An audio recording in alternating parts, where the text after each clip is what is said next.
네, 여러분의 저녁 파트너 김종석입니다.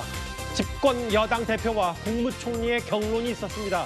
한덕수 국무총리가 오늘 비공개 자리에서 내년 의대 정원 등을 다 열어두고 의사들과 얘기하면 대혼선이 벌어진다며 반대 입장을 분명히 밝히자 한동훈 대표가 지금 의료대란 상황이 그렇게 한가한가 책임질 수 있냐 이렇게 맞받아친 겁니다. 당정 갈등 저희가 이 소식 하나하나 준비했습니다. 네, 그리고 오늘도 여러분의 댓글 기다립니다. 뉴스타트 유튜브 생방송에 의미 있는 댓글 남기시면 저희가 소개도 하고 질문도 받아보겠습니다. 멀리 가지 마십시오. 1분 뒤에 바로 돌아옵니다.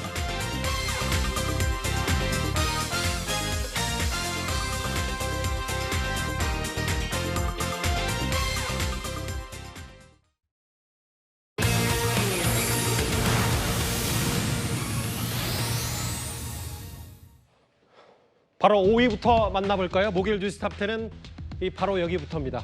다른 골프장도 제보했냐? 최근 대정부 질문에서요. 장경태 의원, 민주당 소속의 장경태 의원이 부천 화재 애도 기간 가운데 윤석열 대통령 부부가 군 골프장에서 운동을 했다 이렇게 주장을 했습니다. 이번에도 세밀한 구체적인 근거를 제시하기보다는 제보가 있다고만 하니까 여당에서 또 장경태냐? 바로 비판이 나왔죠. 그런데 장경태 의원이 그제에 이어 오늘도 이런 주장을 했습니다. 직접 한번 들어보겠습니다.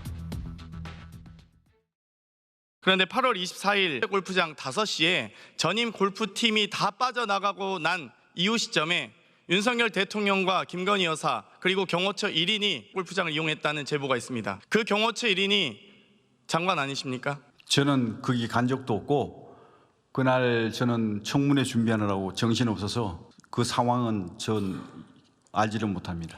후보자 신분의 인사청문회 준비 안 하고 대통령 내외와 골프 치셨다면 당연히 이건 낙마 사유겠죠? 제가 옷을 벗을게요. 그러지 마세요, 제발. 군 골프장을 다닌다라는 얘기는 많이 이제 정평이 나 있었고요. 이렇게 구체적인 시각과 장소 그리고 인원까지 특정해서 제보가 들어왔기 때문에 아주 구체적인 정황이 설명이 됐기 때문에 경호처 1인은 경호요원이 아니라 같이 이제 티샷을 한 경호처 1인입니다. 그래서 경호원들은 쫙 깔렸다고 하고요. 조만간 뭐 특정 시각과 장소를 특정해서 제가 공개하도록 하겠습니다. 뭔가 지난번 그제밤 대정부 질문에서 이렇게 일단락이 또 되는 줄 알았는데 오늘 또 새로운 얘기를 했습니다. 먼저 이현정 의원님. 네. 이른바 대통령 내외, 대통령 부부의 골프장 의혹 장경태 의원이 제기했는데 여기서 물러서지 않고 오늘 아침에 구체적인 시간, 장소, 인원을 특정해서 제보가 들어왔고 조만간 골프장 의혹 특정 시각과 장소를 공개할 것이다. 장경태 의원이 이렇게 얘기했습니다. 네, 한번 지켜보겠습니다. 장경태 의원은 이번에는 정말 제대로 된 정보를 제공하는지 한번 지켜볼 거고요. 근데 이거는 대통령이 군 골프장에 골프를 치는 거 이게 전혀 법적인 문제가 없습니다. 왜냐하면 대통령은 이제 군 통수권자이지 않습니까? 자, 그렇기 때문에 장경태 의원이 사실이라 하더라도 이것 자체가 저는 문제가 될 게 전혀 없다라는 생각이 들고, 그러니까 지금 이 문제를 왜 제기했는지 모르겠어요. 뭐가 문제라는 것인지 모르겠습니다. 자, 일단 대통령이 예를 들어서 군 골프장에서 다른 일반 골프장에서 뭐 예를 들어 쳤다 그러면 이게 뭐 특혜가 될 수가 있겠지만 군 골프장은 대통령이 어떤 국군 통수권자이기 때문에 저는 충분히 그런 자격이 된다는 생각이 들고, 그리고 또 모든 팀이 다 나간 다음에 이제 쳤다는 거 아니겠습니까? 근데 제가 알고 있는 바로는요. 대통령은 골프를 그렇게 즐기지 않는 걸로 알고 있습니다. 꽤 오래 전에 아마 뭐 10년 정도가 넘었다고 하는가요? 그 이후에는 골프를 거의 치지 않았다 그래요. 왜냐하면 대통령이 운전을 못 하십니다. 자, 그러다 보니 골프장은 자기 차를 운전해 가야 되잖아요. 뭐 보통 그렇죠. 네, 그러니까 이게 그것 때문에 치지도 않고, 그리고 특히 운동을 그렇게 즐기지 않으신 걸로 알고 있습니다. 자, 그리고 김건희 여사는 제가 알기로는 골프를 전혀 치지 못하는 걸로 알고 있어요. 자, 그런 상황인데 그렇다면 본인이 이 정도의 의혹에 대해서 이야기를 하려고 그러면 최소한 예를 들어서 그 당시에 갔던 뭐 사진이라든지 관련자 증언이라든지 그걸 충분히 확인한 다음에 이런 의혹을 제기해서도 저는 충분하리라 보는데 아무것도 없이 그냥 제보가 있었다라고 이렇게 띄워놔놓고 지금 뭐 조금 있으면 또 공개하겠다. 똑같지 않습니까? 저 이 김민석 최고위원이 계엄에 대해서 조금 이따 근거 제시하겠다. 뭐 차차라는 얘기를 그렇죠. 썼어요. 그 지금 벌써 그게 몇 주가 지났습니까? 근데 아직까지 근거를 못 제시해요?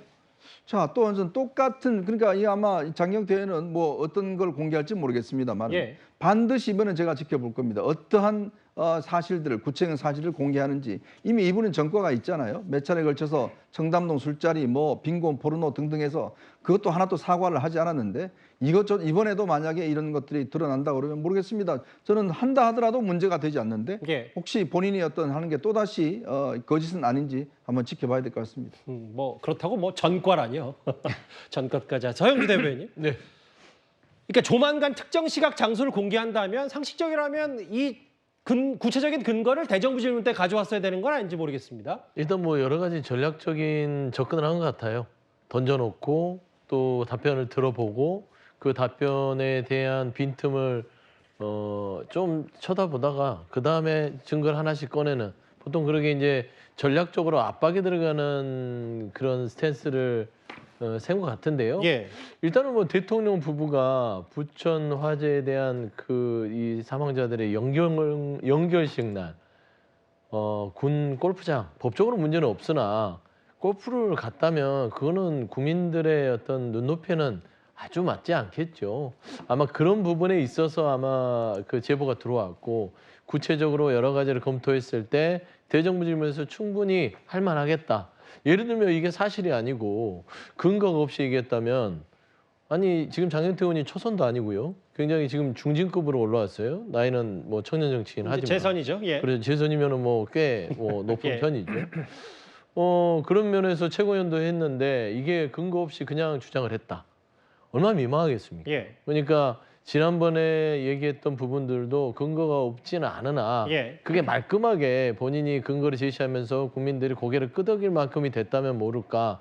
좀 그런 조금은 완결도가 떨어진 상황에서 예. 대통령 부부, 특히나 부천 연결식 화재 현장에서 죽었던 사망자들이 연결식이 있는 날 대통령이 갔다는 국민적인 지탄을 받을 만한 그 시점. 예. 그거를 앞으로 이제 구체적인 장소와 특정 어떤 시각을 공개한다고 했으니까요. 예. 그때까지 한번 지켜보시고 그때 가서 장경태 의원이 어느 정도 시민들의 제보를 가지고 예. 대정부 질문에서 질문을 했는지 판단해도 늦지 않을 것 같습니다. 서 대변인 정치 전문가시니까 가능성이 있다면 걸려면 어디 쪽에 거시겠어요? 증거가 있다고 보세요? 그거 상당히 좀 어려운 얘기인데요. 뭐 예. 이렇게 제가 도박을 별로 안 좋아합니다. 예. 그래서 잘 걸고 싶지는 않으나 국민 한 사람으로서 믿고 싶은 것은 아무리 그 국정 운영 능력이 조금 미진한 대통령이라 할지라도 예. 부천 화재로 돌아가신 국민들의 연결식 날 예. 설마 군 골프장에 가서 골프를 즐겼을 거라고는 생각하고 싶지 않습니다. 원래 노련하셨는데 더 노련해지셨는 것 같아요. 조만간 특정 시각과 장소를 공개할 것이다. 뭐 기억하시겠지만 최근에 뭐 김민석 의원이 계엄 의혹 제기했을 때 국민의힘 김재현 최고위원이 민주당 의원들이 집단 실성한 것 같다. 이 의혹이 있는데 뭐 차차 공개하겠다. 이렇게 뭐 풍자까지 했었는데 글쎄요. 한번 지켜보겠습니다. 장경태 의원 어떤 구체적 근거 골프장 의혹 제시하는지. 여당 의원들이 제가 말씀드린 것처럼 김재현 최고위원처럼 장경태 의원에게 비판의 화살을 바로 쏘는 건요. 과거의 의혹 제기들과 무관치 않을 겁니다. 외신과 사진 전문가들은 김건희 여사의 사진이 최소 2개, 3개 조명까지 설치해서 사실상 현장 스튜디오를 차려놓고 찍은 컨셉 사진으로 분석합니다. 저는 빈곤 포르노 찍은 건 맞다라고 생각하기 때문에 그거는 뭐 처리할 생각이 없고요. 저희는 허위사실 유포한 건 없는데 기분 모욕죄? 좀 더 수행원이 몇 명인지도 알고 싶고 카메라 핀 조명 사용했는지도 알고 싶고요. 거기에 대해서 재갈을 물리기 위해서 고발하고 겁박한다면 거기에 응하면 안 되겠죠. 반사판도 없었다. 그게 있고 없고는 사실 중요한 문제는 아니었다고 봐요. 촬영을 한 것 자체가 사실 부적절한 행동이죠. 당시 이제 반사판이 있냐 없냐를 두고 논란이 있었었는데 청담동 술자리 의혹은 저희가 잠시 뒤에 또 관련 새로운 소식이 준비되어 있으니까 그때 얘기를 하고 김의겸 전 의원이 최초로 제기했고 장경태 전 최고위원이 민주당 최고위원회의에서 틀었던 그 녹취도 있고요. 이 부분인데 다음 화면을 볼게요. 어제 오늘 장경태 의원의 이런 의혹 제기 오늘도 구체적인 근거가 있다고 하는 거에 대해서 여당도 하나하나 얘기를 했어요. 김기웅 부대변인님. 네. 부정적인 이미지 더 씌우려고 얘기했다. 제보에 객관적인 구체적인 정황이 있는 건가? 어제 신지호 부총장 같은 경우는 이거 면책 특권 노리고 한 거다. 김웅전 의원은 떡볶이 먹방은 이재명 대표까지 소환했는데 어떻게 받아들이십니까? 네. 사실 손에 집히는 거는 다 던진다고 생각이 드는데요. 사실 저는 정치인의 이런 무책임한 행동도 문제인데 나중에 본인이 잘못 생각했다고 하는 어떤 결론이 났을 때 그런 예. 부분에 대해서 사과하고 뭔가 이거에 대해서 부끄러움을 아는 게 중요한데요. 장경태 의원 같은 경우는 확실하게 진영 논리를 이용하는 것 같습니다. 특히나 이제 두 가지 언급이 청렴물 술자리 의혹하고 김건희 여사 조명 사용 의혹 두 가지가 있는데 최근에 나온 의혹 중에서 가장 큰 게 이른바 임성근 사단장 구명 로비 의혹 관련해 가지고요.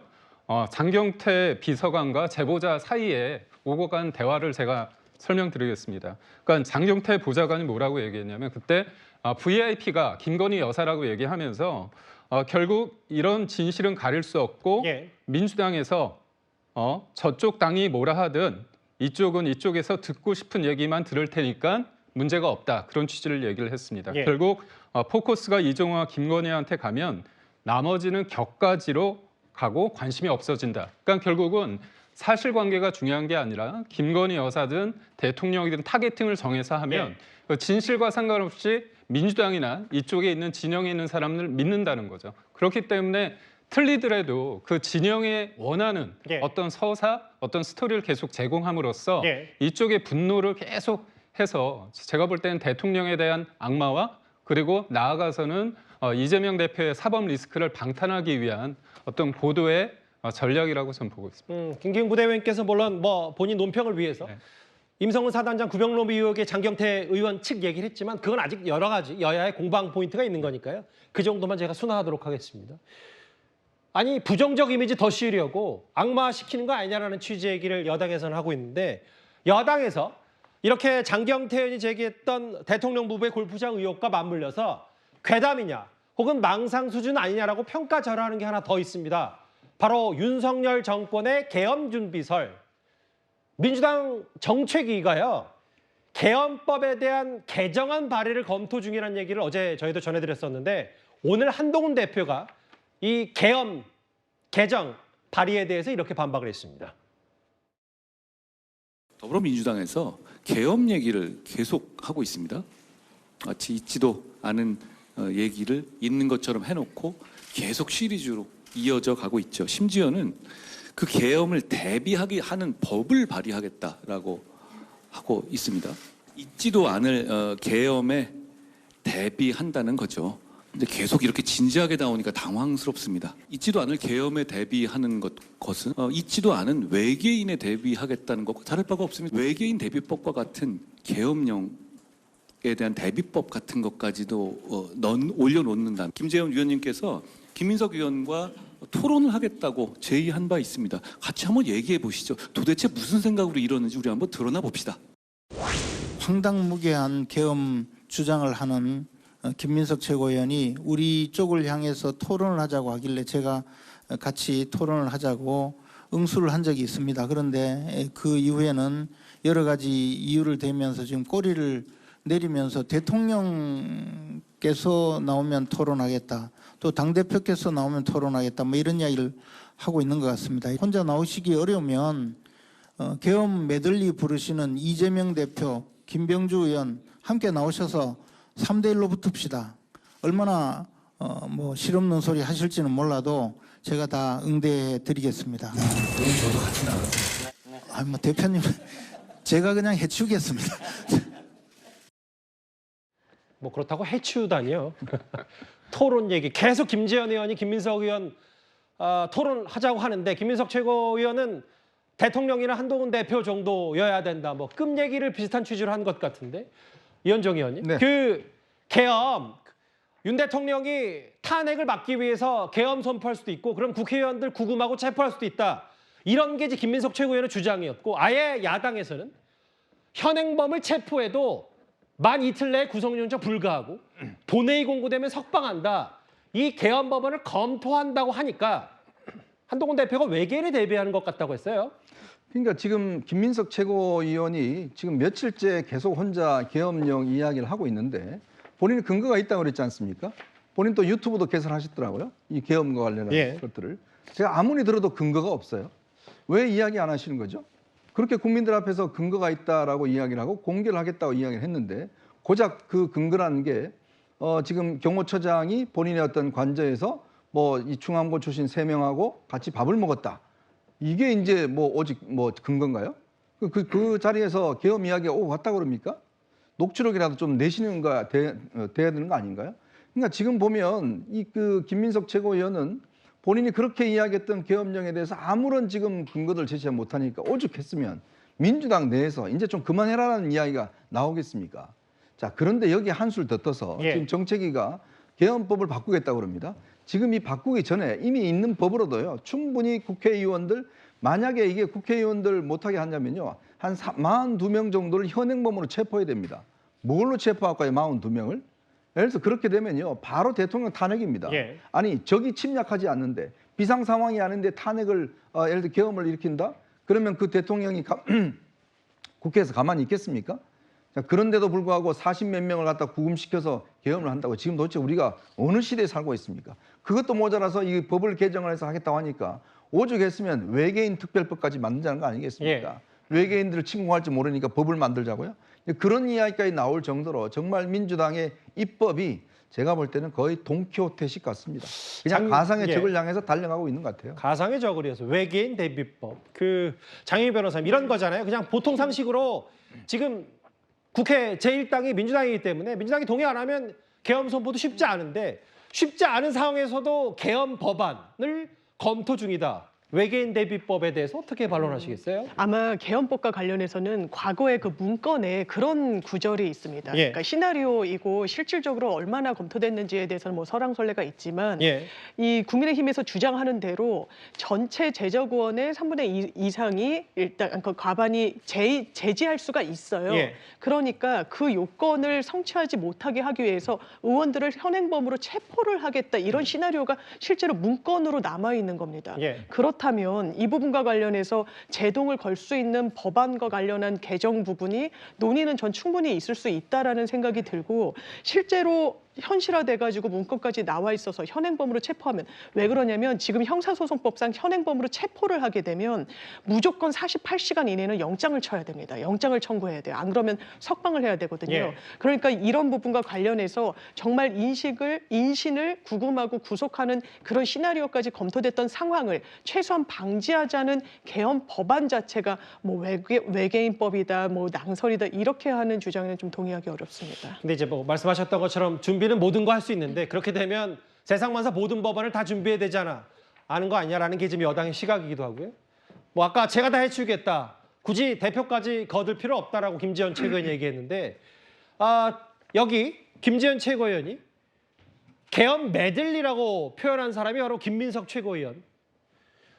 역시 김민석 최고위원은 최근에 유튜브까지 개설하면서 계엄론을 여전히 얘기하고 있는데 앞서 장경태 의원도 골프장 의혹을 다시 한번 제기했듯이 오늘은 아예 1년 안에 이재명 대표 집권 준비를 마칠 수도 있다고 얘기를 했습니다. 한번 과거 목소리 듣고 와서 관련 얘기를 해보도록 하겠습니다. 윤석열 대통령이 반국가 세력을 자꾸 노래 부르는 것이야말로 계엄을 선포하기 위한 논리적인 밑밥을 깔고 있는 것이다. 종전선언을 이야기하는 세력, 반일 감정을 선동하는 세력, 누가 생각나십니까? 종전선언을 읊는 세력, 누구겠습니까? 문재인 대통령도 여기에 해당하겠죠. 반일 감정을 선동하는 세력, 이재명 대표 당연히 들어가겠죠. 지금 대한민국이 그런 수준의 나라는 아니잖아요. 지금 가령 계엄을 발동한다 하더라도 무슨 쿠데타 수준이면 모를까. 아니고야 뭐 국회에서 금방 헌정체제 안에서의 그 계엄 발동이라는 건 뭐 금방 해제할 수도 있는 거고 난 자꾸 저 얘기는 하는 게 민주당에 별로 도움이 안 되는 거 어떻게 보면 좀 자다가 봉창 두드리는 느낌이 들어요. 야권 원로인 이제 유인태 전 사무총장도 자다가 봉창 두드리는 소리 아니냐라고 김민석 의원 얘기를 했는데 그 서영주 대변인님. 네. 근데 이제 계엄설에 좀 더 한 발, 두 발 더 구체적으로 얘기한 게 뭐냐면 지방선거는 2년 후지만 정치 일정은 어떻게 될지 모르고 탄핵까지 염두에 두고 있냐는 그제 방송의 질문에 그렇게 생각하는 분들도 있고 요구하는 국민도 있다. 윤석열 정권은 내분으로 무너질 거다. 이재명 대표 1년 안에 집권 준비도 가능하다. 뭐 이런 얘기를 했습니다. 그러니까 이제 정치인 김민석 의원으로서 할 수 있는 주장 같아요. 지방선거 2년 후지만 정치 일정. 우리가 뭐 인생사도 내일이 어떻게 될지 모르는데 정치 일정 2년 내에 어떻게 될지 압니까? 뭐가 무리한 말은 아니잖아요. 그다음에 탄핵 그렇게 생각하는 분들이 있잖아요. 국민들 중에. 요구하는 국민도 분명히 있습니다. 팩트죠. 윤 정권 내부는 무너질 것이다. 저거는 김민석 의원이 정치인으로서 분석한 부분이다. 그리고 탄핵 부분, 그것도 김민석 의원이 정치인으로서 그렇게 될 수도 있는 거 아니겠냐. 그러면은 탄핵이 되면은 지금 현재 상황에서는 민주당 내 유력한 대권 후보는 이재명 대표밖에 없기 때문에 그렇게 집권을 준비하는 것들이 현실적이 않겠냐. 라고 보는 것들이 맞을 것 같아요. 이걸 무슨 탄핵을 주장하거나 뭐 어떤 개헌과 연결시켜서 무리한 주장을 했다거나 했다면 저도 분명히 비판적이라고 생각했을 텐데 개헌을 좀 더 덧붙이자면 주장할 수 있는 내용입니다. 왜냐하면 예전에 문건이 있었고 여기에 대해서 대통령이 반국가 세력을 자꾸 입버릇처럼 하니 이거 반국가 세력 하면서 야당 인원을 자체를 어떤 그런 반국가 세력을 물면서 개헌으로 가는 거 아니야? 라는 우려를 표할 수 있으나 다만 지금은 시점이 안 좋다. 지금은 민생에 있어서 특히 국민의 생명에 걸린 의정 갈등 부분들, 의료 대란 이런 부분을 먼저 봉합한 다음에 가야 되는데 계엄을 너무 길게 끌고 가다 보니까 지금 현재 이 민생에 집중해야 될 가장 큰 이슈들을 놓치고 있는 게 아니냐라는 측면에서는 유인태 전 의원의 말도 일리가 있을 수 자다가 봉창 두드리는 소리. 그렇죠. 그래서 지금 좀 더 시점을 기다렸다가 나와야 될 타이밍이지 않냐는 좀 아쉬움은 남습니다. 그러니까 제가 볼 때는 정치적으로 뭐 주장이야 할 수가 있겠죠. 자, 그런데 지금 김민석 최고위원이 이야기한 것은 본인이 뭔가 근거가 있다고 이야기를 했지 않습니까? 계엄설에 대해서. 그렇죠.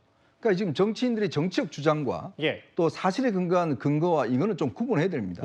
정치적 주장할 수 있어요. 자, 근데 본인이 약속했지 않습니까? 근거 제시하겠다고. 그거 좀 빨리 하세요. 그래야지만이 이런 본인의 정책 주장이 먹히지 않습니까? 그렇지 않으면 본인이 뭔가 사과를 하든지 왜 안 하는 겁니까? 저는 그게 궁금합니다. 그 김민석 최고위원이 이번에 최고위원 중에 가장 높은 득표를 했고 지금 자타공인 이재명 대표 측근 중에 한 명인데 지금 탄핵을 염두에 둔 듯한 그러니까 이재명 대표가 1년 안에 집권 준비가 가능하다는 얘기까지 했기 때문에 이게 마치 뭐 계엄설에서 연장선상으로 더 여러 정책 파장도 나올 수 있는 발언일 수도 있어요.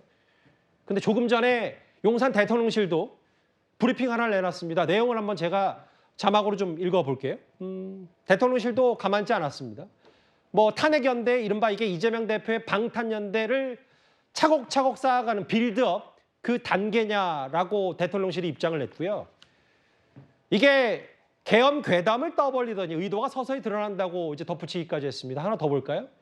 이제 공공연하게 최고위원이 탄핵 준비를 말한다. 김기웅 대변인 어떻게 판단하십니까? 상상 속 금기어였는데 지금 생활 속 일상어가 되지 않았습니까? 처음에 저희가 탄핵 얘기를 했을 때 이런 얘기를 진짜 해야 되나? 야당에서 해도 이거 좀 너무 심한 거 아닌가? 했는데 이제 탄핵보다도 더 심한 계엄 얘기하지 않습니까? 근데 계엄 얘기하다가 근거가 뭐냐고 했을 때 탄핵으로 약간 비틀면서 탄핵으로 뭐 계엄을 약간 제가 볼 때는 마사지한다는 느낌이 있는데요. 실제로 그렇습니다. 거짓말은 크게 단순하게 여러 번 하면 사람들이 믿게 됩니다. 그러니까 사실 국민 전체가 의심을 갖더라도 본인들의 진영에 있는 사람들한테는 이 부분이 일종의 메시지가 저는 된다고 보고 있거든요. 사실 그렇습니다. 어제 탄핵 연대라는 부분에 대해서 조국혁신당, 민주당, 그다음에 다른 정당에서 소수 정당에서 모여서 탄핵 연대를 얘기했는데요.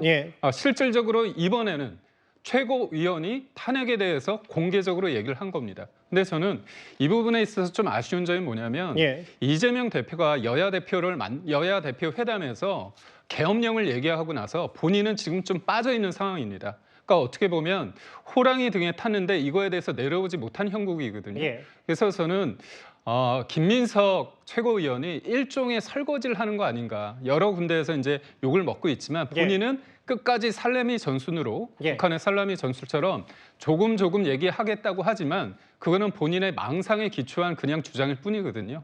이런 부분에 있어서 국민들이 진짜 지금 의료 대란 때문에 얼마나 힘듭니까? 근데 여전히 민주당이 이재명 대표의 어떤 사법 리스크를 방어하기 위해서 대통령의 탄핵과 이런 계엄을 얘기한다는 건 어불성설이고 이쯤하면 조금 자중해야 될 필요가 있다고 봅니다. 대통령실도 이례적으로 또 입장을 내서 아마 그 김민석 최고위원의 저 탄핵 발언 뭐 이재명 대표 방탄연대에 대한 빌드업 아니냐라고 했어요. 방탄연대는 이제 문 전 대통령과 이재명 대표를 가리키는 것 같은데 앞서 저희가 만나봤던 민주당이 제기한 이른바 대통령 부부의 골프장 의혹과 계엄설 등등은 현재로선 근거가 빈약하긴 합니다만 뭐 일단 좀 더 두고 볼 수 있는 문제라면요. 이건 2년 만에 이렇게 정리가 되는 것 같습니다. 바로 청담동 술자리 의혹입니다. 제가 제보를 받았습니다. 7월 19일 밤인데요. 제보 내용에 따르면 김앤장 변호사 30명가량이 있었습니다. 그리고 윤석열 대통령도 청담동 바에 합류를 했습니다. 김의겸 의원은 사과하실 필요가 없습니다. 그분은 책임을 지셔야죠. 그분은 입만 열면 거짓말하면서도 지금까지 단 한 번도 책임을 지지 않았습니다. 앞으로 그렇지 못하시게 제가 확실하게 법적 책임을 이번에 묻겠습니다. 예고된 거니까 할 거라고는 생각을 했습니다. 하지만 그게 10억 원까지 될 줄은 생각을 못했어요. 국감 때 제가 물어본 게 그 술자리에 있었느냐라고 하는 내용을 물어본 건데 그게 명예훼손이 되나 싶은 거고 설사 그게 명예를 훼손했다 할지라도 그 훼손한 대가가 10억 원까지나 되나 여기에 대해서는 저도 좀 놀랐습니다. 물론 뭐 재판은 이제 앞으로 진행이 되겠죠. 2년 만에 기소됐기 때문에. 이현정 의원님. 네. 청담동 술자리 의혹의 일단 일단락에 대해선 가장 먼저 어떤 생각이 드십니까? 결국은요. 저는 이제 김의겸 전 의원이 기자 출신입니다. 예. 저도 같은 기자 출신인데 최소한 이런 어떤 사실관계를 확인하기 위해서는 분명히 상대방이나 이런 걸 확인을 거쳐야 되거든요. 저희 기자들이 어려서부터 이 교육을 받을 때 항상 그런 교육을 받습니다. 그러니까 구체적인 상황에 대해서 한쪽 소리만 들어서 기사 쓰는 게 아니라 상대방 이야기를 반드시 듣고 그거에 대한 확인, 근거들 이런 것들을 해야지만이 이제 기사 작성을 할 수가 있는 거거든요. 근데 이번에 보면 김의겸 전 의원이 저렇게 면책 특권을 이용해서 본인이 저렇게 제기를 했지만 당시에 첼리스트가 한 번도 전화 온 적이 없다는 거 아니겠습니까? 확인한 적이 없다라고 이야기를 했어요. 자, 그러면 저 정도 의혹이 별것 아니다고 생각하신가요? 예를 들어서 어떤 장관에 대해 당신 술자리 가서 뭐 같이 노래 부르고 뭐 같은 술 먹었어 이런 게 그냥 아무렇지 않는 그런 걸 생각하나요? 만약 본인이 그런 의혹을 받고 있다 그러면 어떻게 이야기하실 건가요? 그러니까 마치 이게 뭐 10억까지 되나? 뭐 이렇게 쉽게 이야기를 하는데 어떤 사람의 명예를 훼손한다는 건요 굉장히 중대할 수가 있습니다. 그게 아마 본인이라고 생각해 보십시오. 굉장히 중대한 문제거든요. 근데 당시에 면책특권이라는 게 숨어서 저런 걸 이야기를 했는데 문제는 면책특권도 명백히 거짓인 걸 알면서도 하면 면책특권이 해당이 되지 않습니다. 자, 그리고 본인이 이 사실이 사실인지를 얼마나 확인했느냐가 이 재판 과정에 가면 굉장히 중요합니다. 즉 사실인 걸 확인하기 위해서 여러 가지 노력을 했으면 그것이 만약에 사실이 아니다 하더라도 그게 면책이 될 수도 있습니다. 그런데 최근에 이 여러 가지 증언을 보면 김의겸 의원은 그 많은 보좌관들을 놔두고 왜 이런 것들을 기본적으로 확인도 하지 않았는지 왜 국회의원 1인당 9명의 보좌진이 있잖아요. 근데 보면 그 첼리스트는 한 번도 본인한테 이런 사실을 확인 안 했다는 거 아니겠습니까? 자, 그런 걸 비춰보면 저는 이 본인이 원래 기자적 어떤 양심도 없었고 결국 국회의원으로서 해야 될 사실 확인 이것조차도 저는 하지 않았기 때문에 결국 기소가 된 것이다. 아마 이제 법원에서 판단이 내려지겠죠. 김의겸 전 의원도 SNS에 본인이 2년 만에 불구속 상태로 재판에 넘겨진 이른바 청담동 술자리 의혹에 대해서 경찰이 1년 넘게 조사해서 무혐의 처분한 사건을 검찰이 손바닥 뒤집듯이 결론을 바꿔버렸다.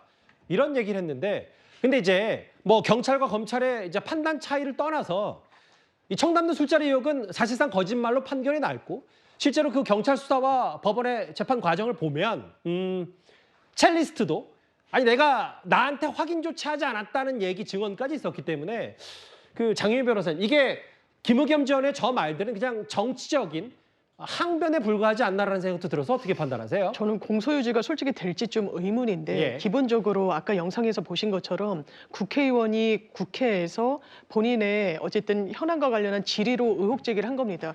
그것이 결과적으로 사실이 아닌 것으로 드러났다라고 해서 면책대권을 부인하면서까지 명예훼손으로 이 부분이 유죄 판결을 받을 것인가가 관건일 텐데요. 이 의원들의 직무와 관련해서는 어떤 정치적 탄압으로부터 보호하기 위해서 헌법 헌법상 이런 면책특권을 부여하고 있는 겁니다. 그렇지만 무한정으로 이 면책특권에 수혜를 입으면 안 되기 때문에 대법원에서 판시로 아주 고의적으로 의도적으로 비방의 목적으로 본인의 면책특권을 활용하고 의혹 제기를 한 경우에는 그거를 면죄부를 주지 않거든요.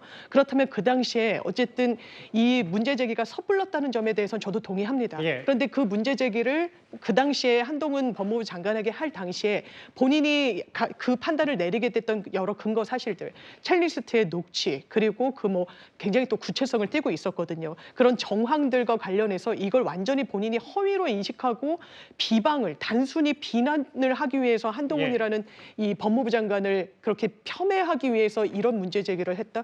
법원이 그렇게 볼지 저는 그렇게 보지 않을 거라고 생각합니다. 네, 이제 법적인 부분을 말씀하셨는데 결국은 뭐 김의겸 부대변인 이런 거예요. 정치적으로 봤을 때 뭐 김의겸 당시 의원이 뭐 이른바 한동훈 저격수로 했고 실제로 본인이 청담동 술자리 의혹을 제기한 이후에 뭐 후원금이 쏟아졌다는 등 여러 정치적으로 많이 악용했다고 여당이 평가하기 때문에 이게 2년 만에 불구속 상태지만 재판에 넘긴 게 그래서 이 뭐 괴담 혹은 망상 여당이 공격했던 이런 부분에 대해서 어느 정도 의미가 있을 거라는 판단도 있고요. 맞습니다. 이게 단건이 아니고 계속 반복되고 있기 때문에 야당이 어떻게 보면 여당 그리고 윤석열 정부를 공격하는 포인트가 사실에 기초해서 어떤 견제와 균형, 그다음에 어떤 비판의 대목이 아니라 무턱대고 그냥 카더라 통신으로 해서 그런 제보를 기초로 했다고 하지만 그 제보의 어떤 신빙성을 위해서 본인들의 기초적인 사실조차 확인하지 않은 상태에서 하는 이런 행위들이 계속 반복되고 있지 않습니까? 지금 저희가 얘기한 것처럼 계속 보면 당권이 아니기 때문에 이런 부분에 있어서 이거는 뭐 여당 입장에서 야당에 대해서 문제 제기하는 걸 넘어서 검찰 입장에서도 이 부분에 대해서 뭔가 짚고 넘어가야지만 되는 부분이 있고요. 결국은 그렇습니다. 이제 저는 야당이 기본적으로 정부에 대해서 발목을 비판적으로 할 수 있지만 지금 발목을 잡고 있고 발목을 잡는 걸 넘어서 아예 부러뜨리고 있거든요. 그러면서 탄핵과 특검이라는 심지어 이런 것들에 대한 기초는 사실 괴담에 제보라는 거에 기초하는 괴담에 근거하기 때문에 이런 부분에 있어서는 검찰에서 불구속이지만 이런 부분에 대해서 짚고 넘어가야 된다는 차원에서 저는 유의미하다고 보고 있습니다. 사실 뭐 대표적인 거잖아요. 뭐 이른바 그 근거가 빈약한 의혹 제기 중에 가장 대표적인 게 청담동 술자리 의혹이었는데 김의겸 전 의원이 2년 만에 재판에 넘겨진 얘기까지 저희가 장경태 의원의 골프장 의혹과 계엄령과 함께 하나하나 묶어서 첫 번째 이슈를 정리를 해봤습니다.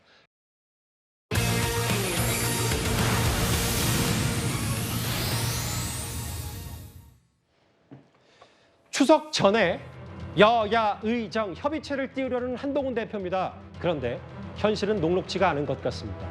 일단 오늘 대정부 질문에서요. 최근에 한덕수 국무총리 목소리가 부쩍 커졌다는 소식은 저희가 몇 차례 전해드린 바가 있었는데 오늘 의료 공백 사태에 대한 야당 의원들의 질의에 대해서 이렇게 맞받아쳤습니다. 직접 한번 들어보겠습니다. 보고드려 재난위기 심각 비상 상황이 7개월째 계속되고 있고 또 국민의 생명과 안전의 위협을 받고 있는 이런 상황에서 중앙재난안전대책본부장으로서 국민들께 사과하실 의향이 있으십니까? 최선을 다하고 있습니다. 사과하실 의향은 없습니까? 그 최선을 다하는데 협조해 주십시오. 그거는 가짜 뉴스입니다. 가짜 뉴스예요. 죽어나가요? 어디에 죽어나갑니까? 최선을 다하고 있습니다. 그것은 의사 선생님과 간호사들을 모욕하는 겁니다. 보신 그대로 저희도 저 영상 그대로를 활자와 텍스트로 이렇게 적어놨는데요. 죽어나간다는 거는 가짜뉴스, 가짜정보다. 서영주 대변인 저 영상 어떻게 보셨어요? 한덕수 총리께서 흥분하신 거 보니까 가짜뉴스가 아닌 것 같습니다. 그러니까 본인이 답변하기에는 다소 당황스러운 질문이지 않았을까. 지금 현재 의료 현장에서 응급실 붕괴는 현실로 다가와 있고요. 각종 언론에서도 응급실을 찾지 못해 뺑뺑이를 돌다가 사경을 해배거나 목숨을 잃었다는 내용들, 특히 소방에서 119가 응급실에 거부를 당하는 사례들이 지난해보다는 1.5배 이상 늘었다는 것들은 사실로 나와 있는 통계입니다. 아마 최근에 한국일보가 단독 보도를 했죠. 그런 사안들은 총리가 인지하지 못하고 남인순 의원은 복지 쪽에 아주 오랫동안 정평이 나 있는 그 전문 의원입니다. 그 남인순 의원이 보건복지 쪽에 그걸 몰라서 물어봤겠습니까? 그러면 이제 총리 같으면 책임 있는 총리라면 그런 국민적인 우려들 그리고 안타까운 상황들에 대해서 재빠르게 추석 전에 뭔가 방안을 내려낼 수 있도록 최선을 다하겠다. 국민 여러분의 염려를 잘 알고 있다. 송구하다라고 얘기하는 것들이 정상적인 총리의 답변이지 않을까 싶은데 야당 의원들의 지적에 흥분하는 걸 보니까 상당히 현장에서 상황이 좋지 않은 것 같다라는 좀 개인적인 판단이 듭니다. 그런데 오늘 한 라디오 방송에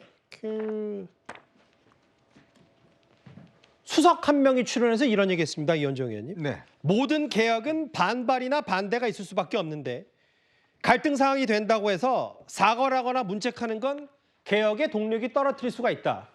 개혁에는 여러 파열음을 동반한다는 얘기를 어떻게 받아들이세요? 글쎄요. 이게 개혁이란 것도 파열음이 일어나지 최소화해야겠죠. 개혁이란 게 물론 역대로 보면 어떤 여러 가지 이해관계가 충돌되고 어려움은 있을 겁니다. 근데 마치 이거를 당연시 해버리면 안 되는 거거든요. 예를 들어 정부가 책임 있는 정부가 개혁을 함으로 있어서 최소한 피해를 줄이고 국민의 생명을 보장하고 이런 것들을 이뤄내는 속에서 개혁을 해야 되지.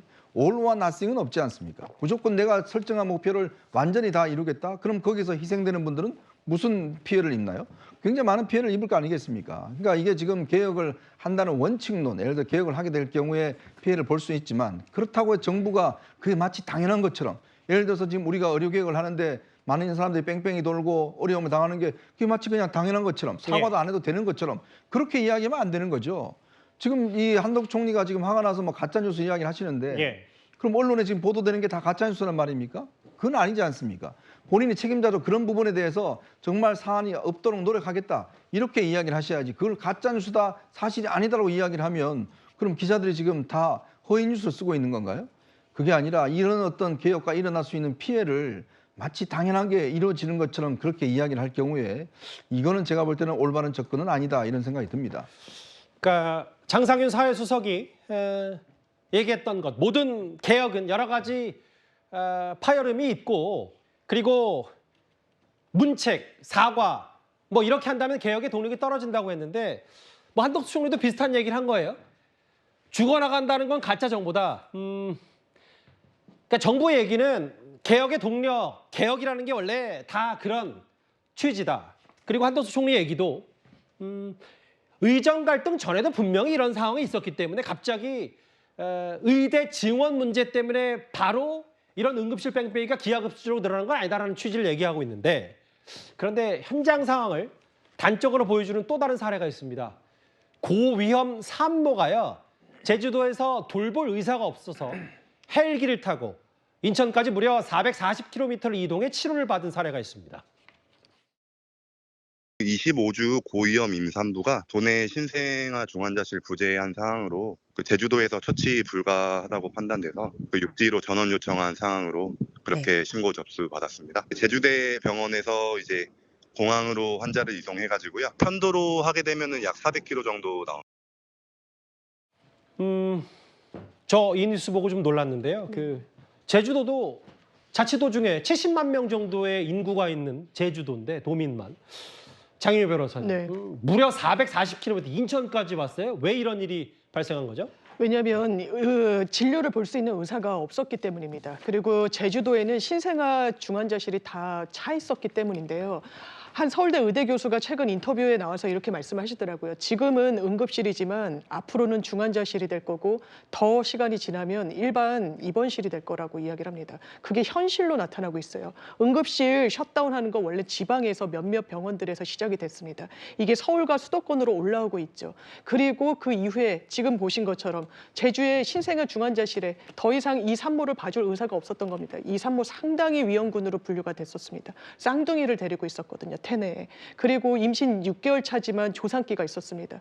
이런 산모를 헬기에 태우고 서울로, 인천으로 그 하늘을 계속해서 왔다 갔다 하게 하는 게 지금 이 정부가 이 가짜 뉴스라고 이야기할 부분입니까? 한덕수 총리는 결과적으로는 대통령께 지나친 부담을 지운 셈이 됐고 국민들 앞에서 솔직하지도 못했습니다. 국민들이 이렇게 고통받고 건강권이 훼손당하고 있는데 잘 되고 있다. 개혁에는 저항 세력이 따르기 나름이다라는 이런 원칙론만으로 어떻게 대안을 모색할 것인지 정말 좀 묻지 않을 수가 없습니다. 실제로 좀 보면 충남에서 연료가 부족해서 여기서 좀 1차 이송 갈아타기로 했고 4시간 가까이 걸려서 제주에서 인천까지 갔다. 고위험 산모, 쌍둥이를 임신한 25주차 임신부인데 일단 현 상황에서 사람이 죽어나간다는 표현은 야당이 묻지마 의혹제기 수준의 가짜 정보다라는 게 한덕수 총리 입장이거든요. 그런데 실제로 이런 사례도 있습니다. 담당 의사가 없어서 병원을 찾다가 결국 환자가 집에 돌아간 사례도 있었습니다.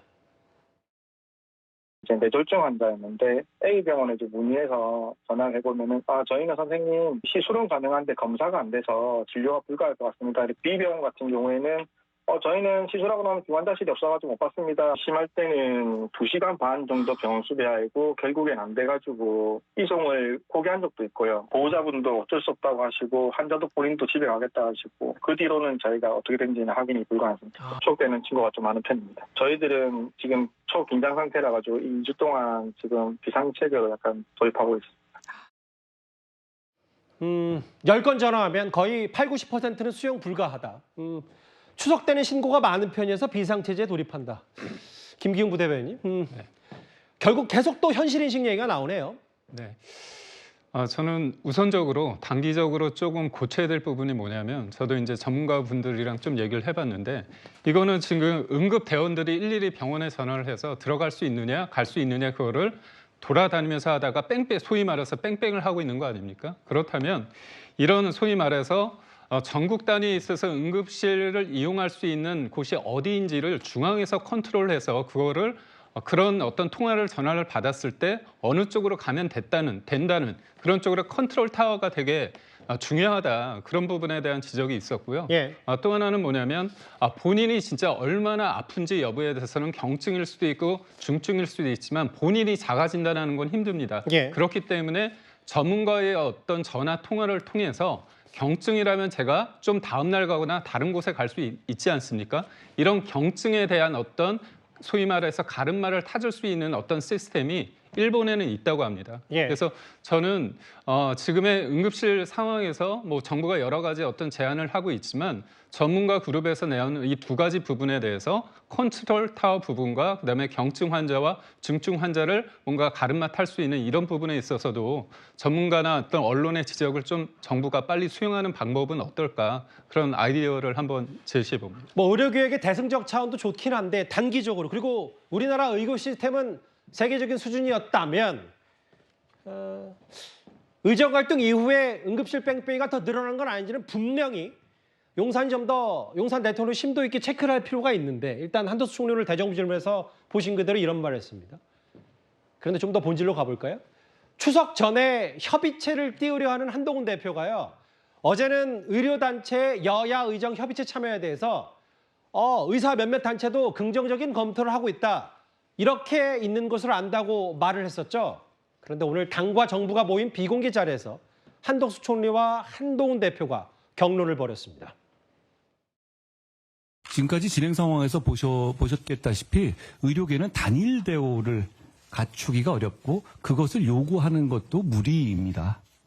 각각의 입장이 많이 다른 단체들이 있죠. 여야의정 협의체는 거기서 머리수대로 투표해서 결정하고 그걸 강제하자는 협의체가 아니잖아요. 전제를 걸 이유도 의제를 제안할 이유도 없다고 생각합니다. 공문은 여러 단체 다 보내졌고 당연히 교수 단체들도 이제 소통을 하고 있습니다. 전공의의 경우에는 박단 대표도 참여하지 않는다는 얘기는 안 했습니다. 시작부터는 참여를 못하더라도 부정적인 입장은 아닌 걸로 저희가 좀 파악하고 싶고요. 그 외에 있는 의료계도 지속적으로 소통해 나갈 것을 말씀을 드립니다. 오늘 당정의 뚜렷한 시각차를 한번 확인한 게 있습니다. 의료계 의제 제한 없이 참여해서 협상 테이블에 앉게 해야 된다. 그런데 한덕수 총리가 못 박았어요. 내년 의대 정원 이거 열어놓겠다는 건 대혼선만 준다. 아니 지금 의료체계가 그렇게 한가한가? 이현주혁 의원님, 이 상황 어떻게 받아들이셨어요?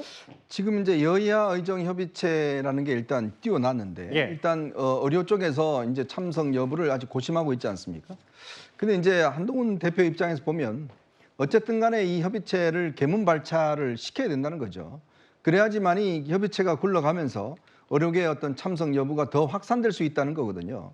만약에 예를 들어서 의료계에서 2025년은 그냥 논의 자체를 아예 하지 말자라고 이야기를 해버리면 의료계가 뭐 참석할 수 있는 여지가 없지 않습니까? 물론 이것 자체가 고치기는 어렵습니다. 이미 이 원서 접수가 시작이 됐고 수십만 명이 일단 지금 원서를 냈고요. 그리고 만약에 이게 이 정원을 줄인다 그러면 아마 소송을 할 겁니다. 그럼 법원도 이거 받아들일 겁니다. 자, 그렇기 때문에 그건 누구나 다 알아요. 근데 이제 한덕수 총리나 지금 한동훈 대표의 어떤 차이점은 뭐냐면 한동훈 대표는 그런 어떤 부분까지도 같이 좀 논의를 일단 우선 시작하는 쪽에서 하고 해보니 이거는 도저히 힘들다 수정하는 것들이 그렇게 할 수도 있는 거 아니겠습니까? 근데 한덕수 총리는 아예 그거는 논제 자체가 들어가지 말자 이렇게 이야기를 하고 있는 거예요. 근데 이거는 최근에 대통령실의 일부 입장과도 또 차이가 있는 것 같습니다. 즉 뭐냐면 이렇게 되면 여야 의정 협의체가 출발도 못할 수도 있거든요. 아예 2025년 문제를 논의조차 하지 않는다? 자, 논의를 해봐서 이게 힘들다라고 하면 그냥 현재대로 그냥 가는 거예요. 그리고 이건 또 지금 이미 이거는 출발했기 때문에 인위적으로 수정하기가 굉장히 어려운 구조라는 거 다 알고 있습니다. 그럼에도 불구하고 명분을 주자는 거예요. 의료계 쪽에 들어올 수 있는 명분을 줘서 일단 앉아봐라. 그렇죠. 들어오기 위해서 일단 명분을 주고 그렇게 출발해서 여기서 모든 걸 논의해야지 이건 안 되고 저건 안 되고 이렇게 돼버리면 여야 의정협의체가 의미가 없다는 것이고 지금 이게 현재 상황이 한동훈 대표는 굉장히 위중하다라고 보고 있는데 반해서 지금 한덕수 총리는 가능하다라고 보고 있는 거 아니겠습니까? 근데 지금 우리가 좀 전에 이야기했듯이 이런 일들이 벌어지고 있잖아요. 과연 정부가 저는 뭘 보고서 가능하다고 이야기하고 있는지 아직까지 좀 이해가 잘 안 됩니다. 근데 저 한동훈 대표의 말 중에 꽤 센 발언들도 있었어요, 서영주 대표님. 아니 지금 의료 상황이 그렇게 한가한가? 혹은 그러면 이거 의료 체계 책임질 수 있냐? 아예 국무총리를 이렇게 대놓고 비공개 자리에서 물었거든요. 그럴만 하죠. 왜 그러냐면은 국가의 최고의 책임이 뭡니까? 국민의 생명 지키는 거 아닙니까? 그러니까 국민의 생명을 지키기 위해서 외교, 안보, 민생, 경제, 국방 이런 게 다 있는 거 아니겠습니까? 개혁도 결국에는 국민의 생명, 국민의 건강, 국민의 편리를 위해서 있는 것인데 결국 국민의 생명을 담보로 하는 개혁이 무슨 소용이 있겠어요? 그건 아니잖아요. 그런 의미에서는 일단 의료개혁 자체가 이거는 먹고 사는 문제를 넘어서 죽고 사는 문제이기 때문에 일단은 추석이 고비다라는 거는 모두 다 정부도 한 걸음 물러선 거 아닙니까? 그랬으면 조금 더 진정성 있게 한덕수 총리가 얘기를 해야 되는데 한동훈 대표 같은 경우는 일단은 의료계 자체도 지금 문제는 상당히 심각합니다. 내부에 정리가 안 되고 있고 이분들도 보면은 국민의 생명을 담보로 본인들의 이익을 계산하고 있는 것은 매우 부적절하다. 하지만 지금 여야 의정을 발족을 시켰으니 테이블로 끌어들여야 되거든요. 그런 의미에서는 한동훈 대표는 상당 부분 많은 거를 걷어내는 겁니다. 유인책, 앉을 수 있도록 하라. 그러면은 정부 자체도 저기 한덕수 총리도 물러난 만큼 의사들이 어떻게 좀 그 나름대로 인정할 만한 진정성 익힐 만한 거 있지 않습니까? 25년 의대 증원에 대한 어떤 재논의. 그다음에 박민수 차관 등등 보건복지 장관과 차관의 책임자에 대한 처벌. 처벌보다는 뭐 경질이 맞겠죠.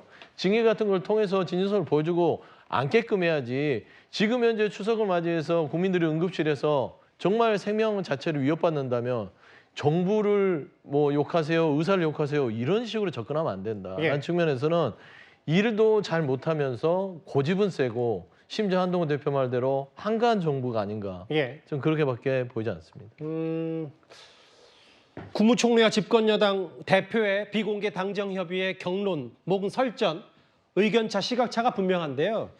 여기 핵심은 바로 내년 의대 증원 문제는 절대 안 된다는 총리와 한동훈 대표는 지금 상황이 녹록치가 않다는 건데 한동훈 대표 말 하나 더 있습니다. 의료계가 내건 조건 가운데 하나가 주무부처 차관인 박민수 차관에 대한 경질 얘기인데 한 대표가 이걸 애둘러서 말했습니다. 그거에 대한 한덕수 총리의 말도 한번 이어서 들어볼까요? 정부도 의사의 적이 아니죠. 그간 일이 진행되는 과정에서 일부 관계자들이 다소 상처를 주는 발언들이 있었던 것도 사실이었습니다. 그런 발언은 문제 해결에 도움이 안 되고 상황을 악화시킬 뿐입니다. 그런 일이 없어야 한다고 생각하고 여당의 대표로서 그런 일이 있었던 것에 대해서 유감스럽게 생각한다는 말씀을 드립니다. 지금 여야 의정이 이 테이블이 우리가 지금 전 국민이 성사가 되느냐 안 되느냐 보고 있습니다. 그 전제 조건으로 제가 책임자에 대한 문책과 경지를 요구했는데 건의하실 생각 있으십니까? 지금 열심히 일하는 사람들을 왜 자꾸 그 사람들과 끌어내리라고 마주 앉고 그러세요? 싶지 않다고 합니다. 많은 문제가 있었잖아요. 아니 문제에 있어서는 다 본인들이 사과를 했잖아요. 여기서도 시각차가 분명한데 장윤희 변호사님. 네. 한동훈 대표는 일부 관계자 발언 혹은 언행자야 된다. 마치 그 지난번에 박민수 차관이 전화 직접 걸 수 있고 피 어느 정도 나도 경증 뭐 이런 발언에 대한 언급이어서 한동훈 대표는 박민수 차관 경질도 검토해야 된다는 입장을 확실히 내비친 것 같거든요. 네, 여당에서도 그런 목소리가 사실 보물 터지듯이 나오는 거 아닙니까? 김종혁 최고위원도 비슷한 취지의 언급을 종전에 했었고요. 나경원 의원도 이 문제 해결하기 위해선 세 판을 짜야 된다. 이 세 판의 전제는 사실상 이 관련자들의 경질이었습니다. 여당에서도 이런 이야기가 나오는데 저는 한덕수 총리가 과연 본인의 생각을 이야기하는 것인지 아니면 대통령의 의중을 강하게 국회에 전달하는 것인지 저 후자인 측면이 상당히 높을 거라고 생각합니다. 평생을 관료로 살아오셨고 뭔가 본인이 주체적으로 하는 그런 부분보다는 이제 참모로서 이 직접 대통령을 보좌하고 이런 역할을 많이 해오셨던 분이기 때문에 이런 강경 기조가 대통령실의 기류로 읽히는 부분이 상당히 있고요. 그렇다면 이 부분 굉장히 문제가 있겠구나. 왜냐하면 의사협회에서 그냥 박민수 차관 경질을 요구하는 거 아닙니다. 의사들에게 전부 구상하겠다고 엄포를 나섰어요. 환자들 외국으로 실어나르게 하겠다고 했습니다. 이건 사실 현실적으로 가능하지도 않고 법리적으로 구상권 행사할 수 없을 겁니다. 이렇게 굉장히 자극적으로 해서 논의의 이 어떤 흐름을 멀리하게 한 사람이 이 논의 테이블에 들어온다고 했을 때, 논의의 한 축을 담당하고 했을 때 의사협회와 대안을 제대로 모색할 수 있을까요? 그 전제 조건을 저는 한동훈 대표가 이야기한 측면이 있다고 생각하고 여기에 이걸 가지고 잘못 알고 있다, 폄훼하고 이게 국무위원의 태도일 수는 없다라고 생각합니다. 그 중간 정리를 좀 해볼게요. 김기훈 부대변인님. 뭐 이건 누가 옳고 그름의 문제가 아니라 정치적 타협과 꼬인 실타래를 푸는 해법이 중요할 텐데 의료개혁이라는 게 지금 우리가 자랑하는 의료 시스템 수준을 좀 더 한 단계 좀 더 높이자는 취지가 맞다면 어찌됐든 상대인 의사들이 다 잘했다는 것도 아니고 분명히 집단 이기주의도 있습니다만 그 협상 테이블에 나올 때 의대 증언부터 먼저 꺼내지 말고 나중에 얘기했던 뭐 의료 수가 올려준다든지 혹은 의사들이 잘못했을 때 법적 처리를 좀 덜 하겠다라는 그런 것부터 차분히 연쇄적으로 한 다음에 의대 증언을 꺼내는 게 순서상 맞지 않냐. 뭐 이런 지적도 여당에서 일부 있거든요. 어떻게 받아들이세요? 네, 저는 그런 지적에 대해서 잘 받아들여야 된다고 보고 있고요. 다만 제가 의사 선생님들, 의료진 쪽에 제가 얘기를 했습니다. 지금 말씀하신 것처럼 어떻게 뭐 선의를 가지고 치료를 했지만 불가피하게 어떤 책임 소재가 발생했을 때 그 책임을 면책하는, 제한하는 그런 권한, 그런 어떤 부분과 경증 환자 관련해서 응급실에서 이렇게 몰렸을 때 경증 환자를 다른 쪽으로 보낼 수 있는 어떤 권한, 그다음에 또 지금 같은 경우는 술이 취한 사람들이 어떤 폭력을 당해도 의사가 당해도 그걸 치료를 꼭 해야 된다고 합니다. 그런 부분에 대한 어떤 문제점을 개선하기 위한 어떤 권한, 그런 부분에 대해서 정부가 지금 논의를 하고 있고요. 지금 준비를 하고 있습니다. 이런 과정 속에 있는데 저는 그렇습니다. 불이 난 건 맞습니다. 그렇다면 불을 누가 냈느냐 그것도 중요하지만 불을 먼저 끄는 게 되게 중요합니다. 저는 대통령실 정부가 지금 비판을 받는 대목에 있어서 저는 국민의 생명과 건강권이 앞서기 때문에 저는 그게 당연하다고 보는데요. 그럼에도 불구하고 의사분들이 이런 대통령실과 정부의 어떤 한계가 명확히 있다는 걸 이해하신다면 국민을 위해서 대통령은 밉지만 정부는 밉지만 뭔가 큰 틀에서 사고를 하시고 저기 뭐랄까 추석 기간이라도 조건부로 조금 다시 현장으로 좀 오십사하는 본의 아니게 제가 뭐 다 중요한 위치에 있지는 않지만 한편으로 대통령실에 한때 근무했던 사람으로서 그런 어떤 요청을 드리고 싶은 말씀이 있거든요. 그러니까 이 부분에 있어서 지금 문제를 따지는 게 아니라 우선은 구해놓고 보자 그런 차원에서 좀 읍소를 드리고자 합니다. 알겠습니다. 그 국무총리와 집권여당 대표의 확연한 시각차. 지금 추석 전에 여야 의정 협의체 출범하겠다, 개문발차하겠다는 게 한동훈 대표의 계획이었는데 일단 여당 말고 야당도 그렇고 의사들도 그렇고 정부도 그렇고 지금 뭔가 의견 조율이 잘 안 되는 것 같습니다.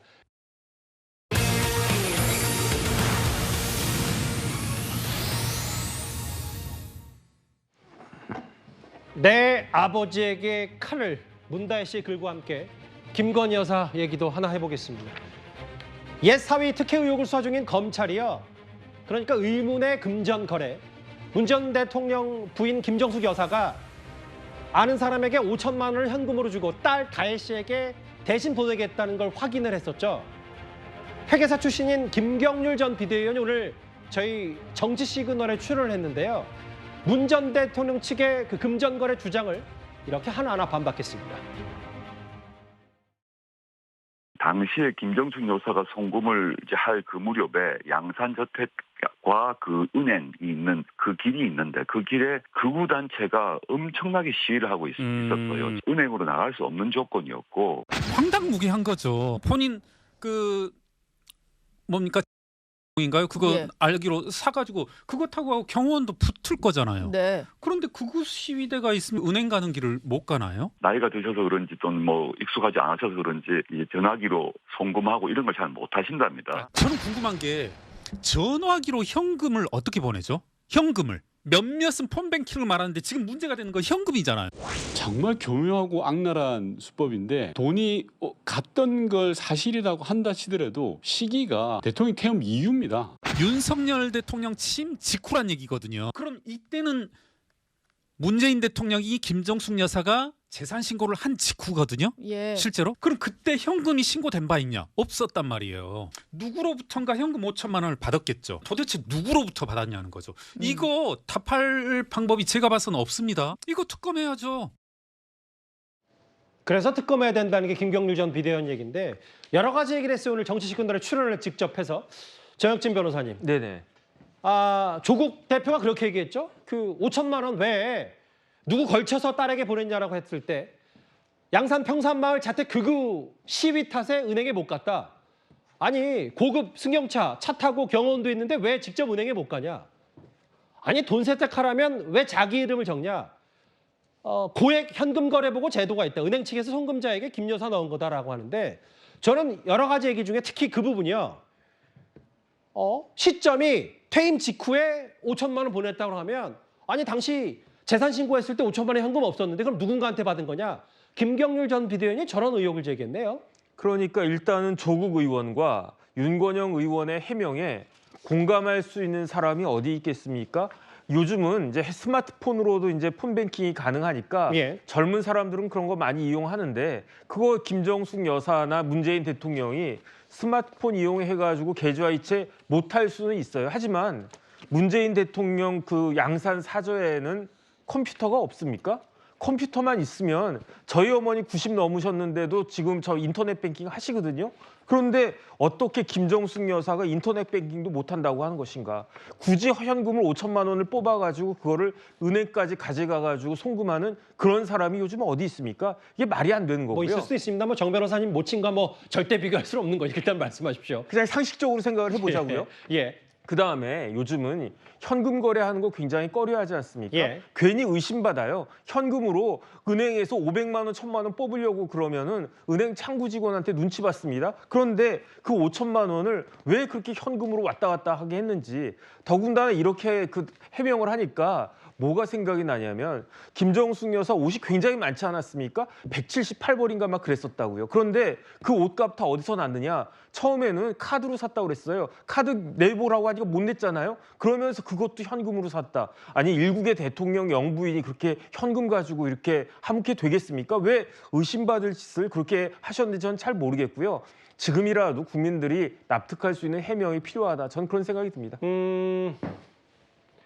자택에 그 여러 집회 때문에 은행에 못 갔다고 하는데 아니 경호원도 있고 다 나갈 수 있는데 왜 못 갔냐. 이게 해명이냐라는 게 김경률 전 비대위원 얘기인데 다음 화면을 볼게요. 그러니까 이제 정 변호사 말씀도 그렇고 뭔가 납득이 안 된다는 건데 최진봉 교수님. 이건 김경률 전 의원이 정말 전 비대위원이 새롭게 얘기한 건데 아니 재산 신고 때 없었던 5년간 영부인이었던 김정숙 여사가 현금 5천만 원이 어디서 나왔고 이 자체를 누구한테 받은 돈인지 특검해야 된다. 윤건영 의원의 해명을 저렇게 반박했는데 어떻게 해석하시겠어요? 일단 저기 5천만 원 현금 5천만 원을 얘기하는 거예요. 김경률 지금 예. 뭐 회계사는. 그러니까 저는 그냥 생각할 때 이런 생각을 하는 거예요. 만약에 지인에게 돈을 붙여달라고 요청을 했으면 지인을 만나 직접 5천만 원을 주고 부탁을 한 거라고 보지 않고 저는 예. 부탁을 하고 나중에 돈을 지급할 수는 있겠죠.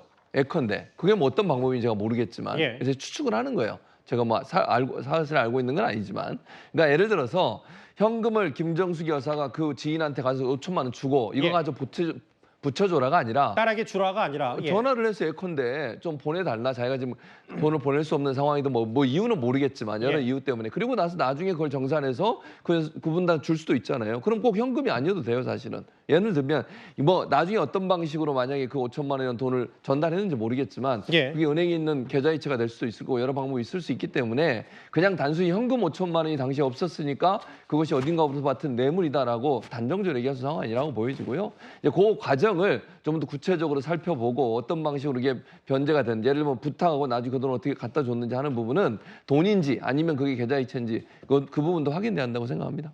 그러니까 이제 갚는 과정에서 근데 이제 여기서 말씀하신 건 최 교수님 말씀하신 건 방법이고 예. 결국 현금 5천만 원이 왜 신고가 안 됐냐 막 있다면 그 부분을 얘기하는 거잖아요. 그러니까 현금에 5천만 원이 신고가 안 된 건지 아니면 재산 전체 5천만 원이 없는 건지 문제인데 예. 제가 생각할 때는 김경률 회계사가 얘기한 얘기는 현금으로 5천만 원, 왜냐하면 신고 내용에 계좌로 들어있는 돈은 따로 신고하고 현금은 따로 신고하잖아요. 예. 문제를 제기한 게 저는 현금 5천만 원이라고 생각이 들거든요. 예. 왜냐하면 김경률 회계사 계속 현금 5천만 원을 얘기를 했으니까 그 부분이기 때문에 만약에 현금이 없었다, 이 5천만 원이 없었는데 생겼다고 얘기하는 거는 만약 계좌에 돈이 있는 거라면 그 부분은 또 다른 방법으로 해명이 가능하다고 생각합니다. 알겠습니다. 회계사 출신인 김경률 전 비대위원이 조국 대표와 윤건영 의원이 문 전 대통령 대신해서 해명한 것들, 설명한 것들을 저렇게 정치 시그널을 출연해서 조목조목 반박했는데 사실 이 수상한 금전 거래 혹은 검찰이 보고 있는 의혹, 돈 거래 이 부분보다 좀 더 본질로 가볼게요. 그 정혁진 변호사님. 네네. 결국 이것도 과거 사이에 티켓 채용 의혹을 제기하다가 비롯된 검찰이 추가로 확인된 그 부분인데 물론 지난번에 증언 거부했습니다만 신모 씨요? 정혁진 변호사님 법적으로 봤을 때 이 부분 티켓 채용 의혹이 제기된 뒤후에 이상직 전 의원과 지속적으로 소통하고 대응을 논의했다.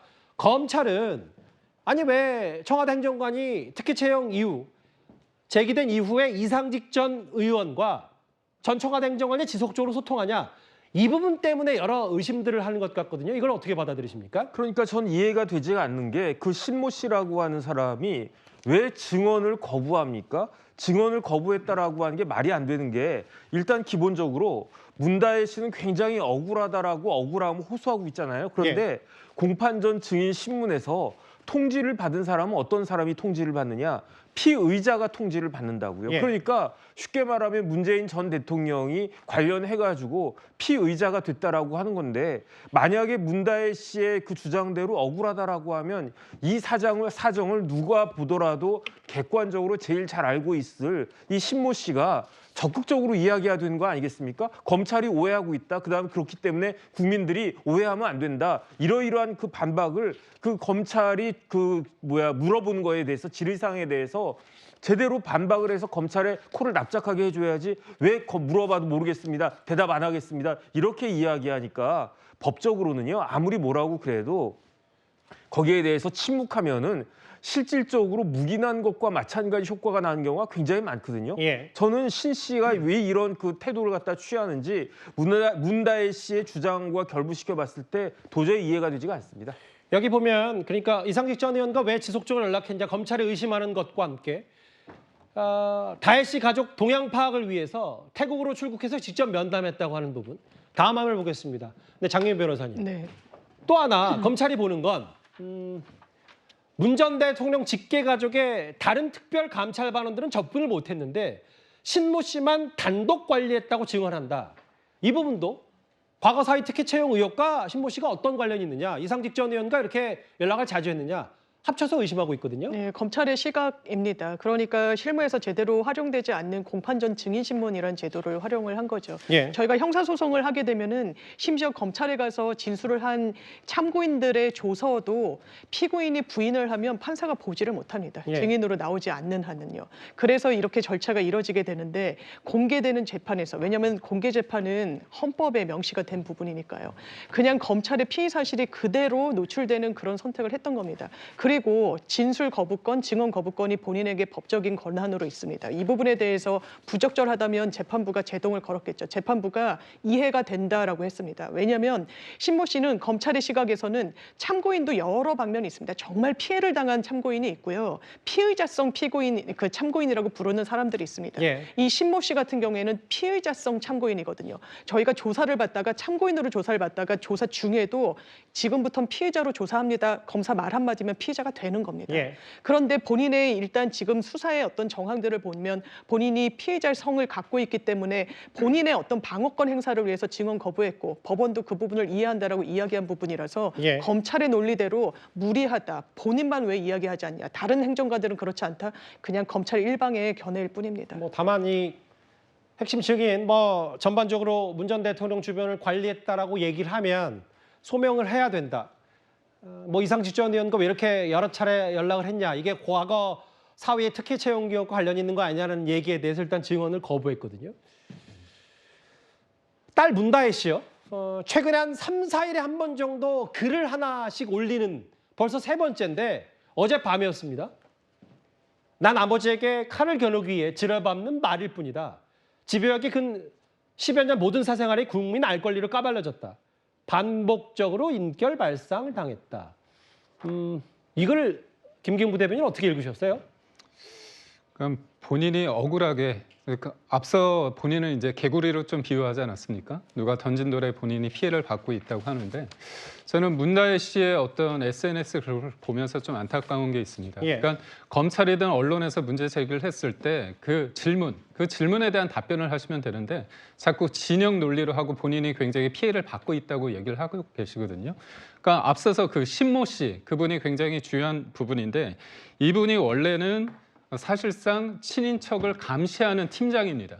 그러니까 민정수석실에서 두 가지를 할 수 있는데 또 하나는 뭐냐면 인사 검증이고요. 예. 그렇다면 본인의 남편이었던 서모 씨에 대해서 특별 채용에 대해서 그걸 검증할 때 문제가 있으면 그거를 막았어야 되는 위치고요. 예. 또 하나는 뭐냐면 이 부분에 있어서 그런데도 불구하고 이분이 친인척을 담당한다는 이유로 집을 태국에서 이주했을 때 집을 봐준 그런 경향이 있습니다. 예. 감시를 하라고 했더니 비서처럼 쓰인 거거든요. 그러다 보니까 제가 볼 때는 본인이 이런 어떤 불법적인 행동을 했기 때문에 이거에 대해서 다른 사람이 인지하고 이걸 공유하기는 좀 어렵기 때문에 다른 사람들에 대해서 얘기하지 않고 직속상권을 넘어서 비서실장이나 아니면 민정수석한테 얘기했을 것이라는 게 검찰의 어떤 생각입니다. 그러니까 제가 드리고 싶은 말은 예.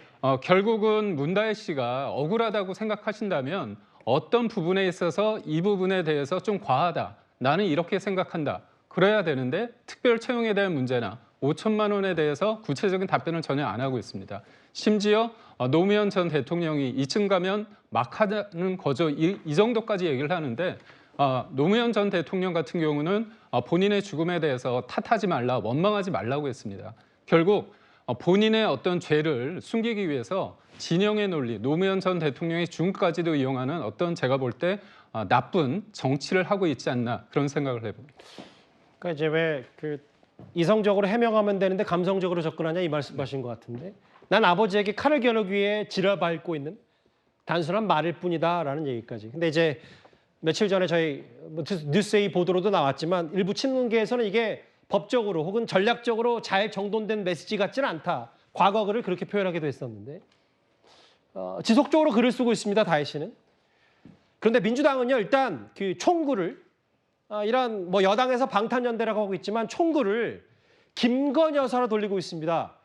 어제 국회 법사위에서는요 이른바 김건희 여사 특검법 등이 야당 주도로 통과됐는데 추석 전 처리를 위해서였습니다. 그런데 여기에 우원식 국회의장이 제동을 걸었습니다.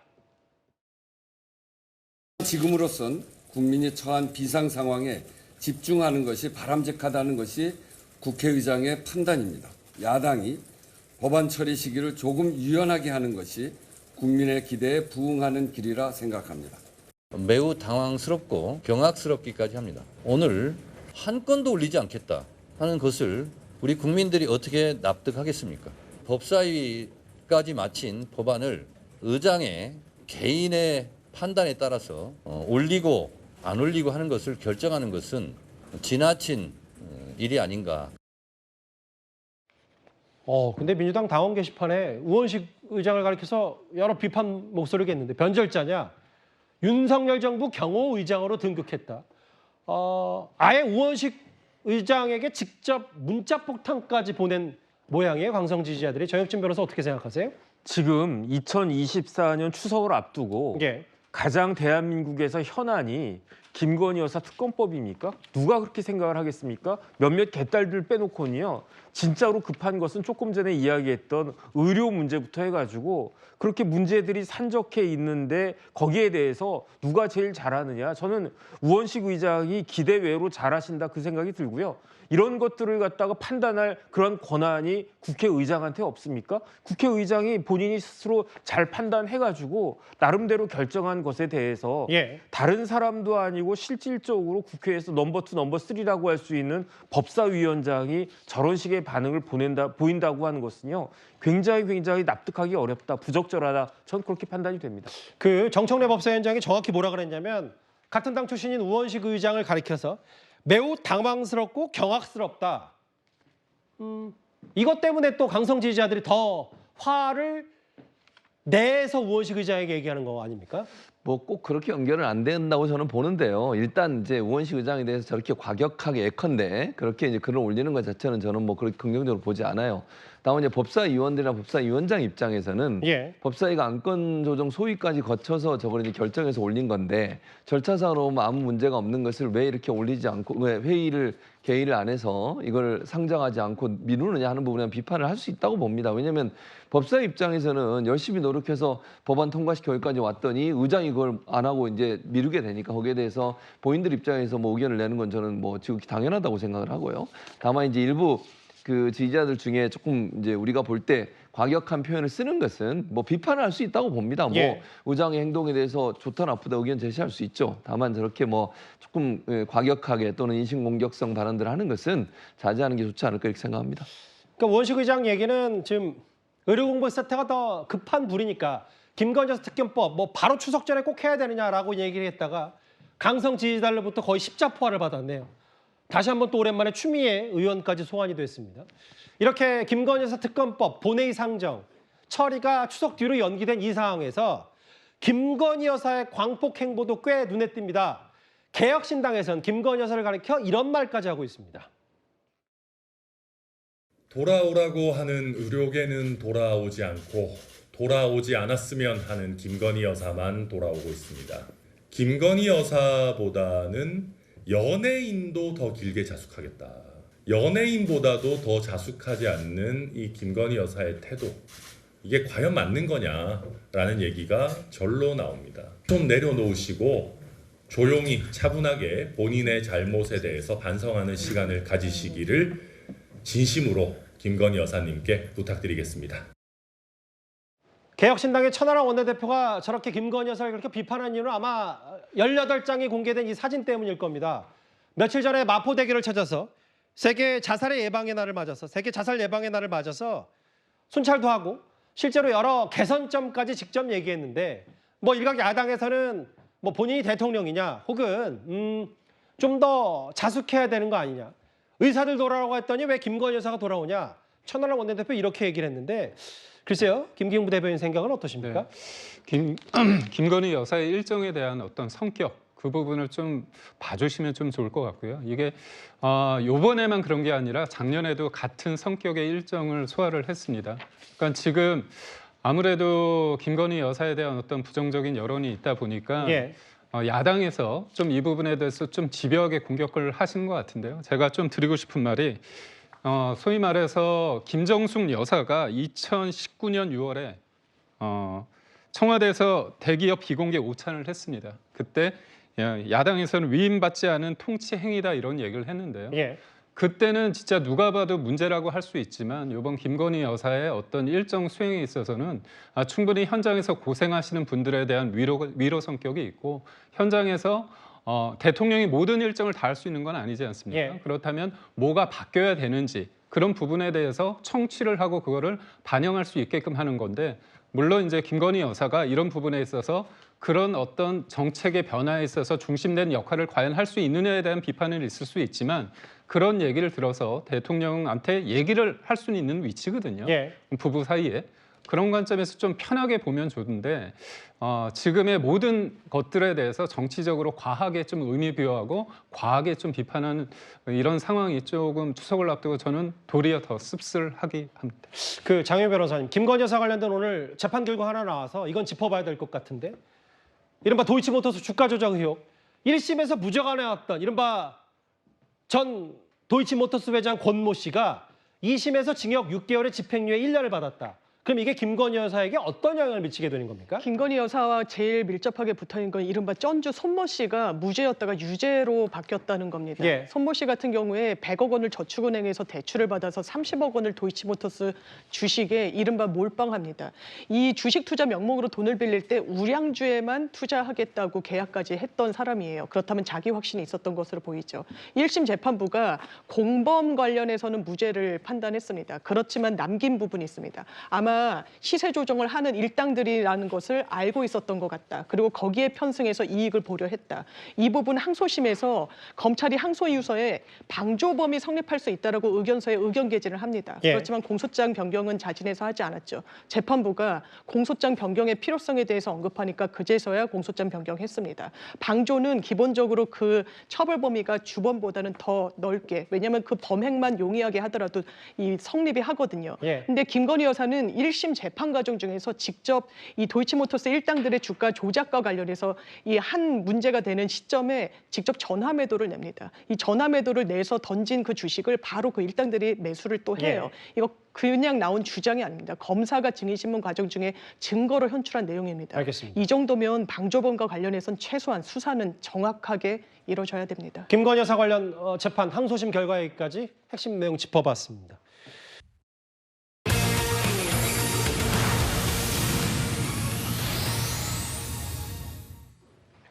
어제 미국 대선 첫 번째 TV 토론에서 트럼프 후보의 판정패, 이게 뭐 대체적인 평가다 이런 소식 전해드렸었습니다. 해리스 후보로서는 그런데 어제 첫 번째 TV 토론보다도 더 큰 수확이 바로 세계적인 팝스타 테일러 스위프트가 지지한다고 밝혔던 그 선언일 겁니다. 가만히 있을 트럼프 후보가 아닐 텐데요. 과거 발언부터 잠시 듣고 오겠습니다. Marsha Blackburn is doing a very good job in Tennessee. She's a tremendous woman. I'm sure Taylor Swift has nothing or doesn't know anything about her. Let's say that I like Taylor's music about 25% less now, okay? 과거에 이제 테일러 스위프트에 대해서 한마디 했던 트럼프 후보인데요. 최진봉 교수님. 네. 항상 민주당을 지지하나 보다. 그것 때문에 아마도 시장에서 대가를 치르게 될 것이다.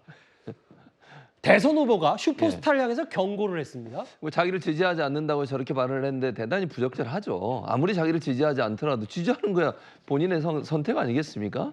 다만 저렇게 반응이 나오는 것은 테일러 스위프트가 얼마나 영향력을 갖고 있는지를 반증하는 거라고 저는 생각합니다. 대중적 영향력이 워낙 크기 때문에 테일러 스위프트가 누구를 지지하냐에 따라서 대선 판도에 상당히 큰 영향을 미칠 수 있다는 위기감이라고 생각을 하거든요. 예.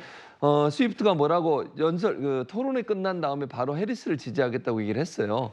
그러니까 이제 트럼프 지금 후보가 항상 민주당을 지지하나 보다 했는데 지난번에도 바이든을 지지했거든요. 그러니까 스위프트 입장에서는 트럼프의 정책이나 이런 부분들 도저히 받아들일 수 없다 이렇게 보는 것 같은데 그래서 이제 시장의 대가를 치르겠다는 말은 아마도 본인을 지지하는 사람들을 향한 메시지라고 전달이 되는데요. 예. 왜냐하면 그거 음원 사지 말고 지지하지도 말아라 이런 얘기 같은데 그거 먹히지 않을 겁니다. 왜냐하면 스위프트에 대해서 갖고 있는 대중적 인기도 자체가 그렇게 쉽게 무너질 수 있는 상황은 아니라고 보여지고요. 예. 그리고 정치적 성향이 다르더라도 연예인이나 아니면 좋아하는 팬 입장으로서 지지하는 것은 그렇게 쉽게 영향을 받지 않기 때문입니다. 그래도 이 세계적인 팝스타 테일러 스위프트가 익숙치 않으신 분들도 분명히 있을 것 같아서 아까 잠깐 화면에도 나왔지만 얼마나 영향력 있는 가수인지 저희가 화면을 만나보겠습니다. could see that I'm the one who understands you. It's gonna hate, baby. I'm just gonna shake. If I'd get there quicker if I was a man. And I'm so sick of them coming after you again.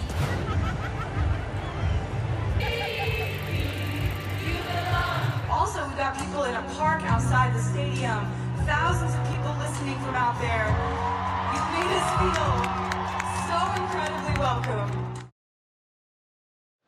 얼마나 전 세계적으로 인기가 있냐면요. 아까 잠깐 화면을 봤지만 독일 뮌헨에 테일러 스위프트가 해외 투어를 갔을 때 무려 저게 잔디밭 언덕에 4만 명의 시민이 운집해서 저렇게 저 해외 투어를 지켜보는 모습. 이게 단순한 팝스타 정도의 수준이 아니라 뭐 정치적으로도 문화적으로 상당히 영역 인물입니다. 저 안지영 기자님. 특히 SNS 팔로워 수가 3억 명에 가깝더라고요. 네, 대한민국 전체 인구의 5배 정도에 해당이 되는데 물론 미국 이번에 투표권을 가진 인구만은 아니겠죠. 하지만 얼마나 상징적인 인물인지 알 수 있습니다. 쉽게 말해서 미국 내에서도 문화 대통령이라고 볼 수 있습니다. 그래서 앞서 스위프트가 트럼프 후보를 지지하는 듯한 그 AI 영상을 올려놓고 트럼프 후보가 수락한다고 얘기한 적이 있었거든요. 본인이 그만큼 바랬던 겁니다. 근데 정작 스위프트는 이번 토론회가 본 직후에 자신은 해리스를 지지한다고 얘기를 했죠. 중요한 거는 이것을 올리자마자 20시간 만에 무려 960만 명이 좋아요를 눌렀습니다. 근데 정말로 트럼프 후보가 견제하는 이유는요. 파급 효과입니다. 이렇게 960만의 좋아요 중에서는요.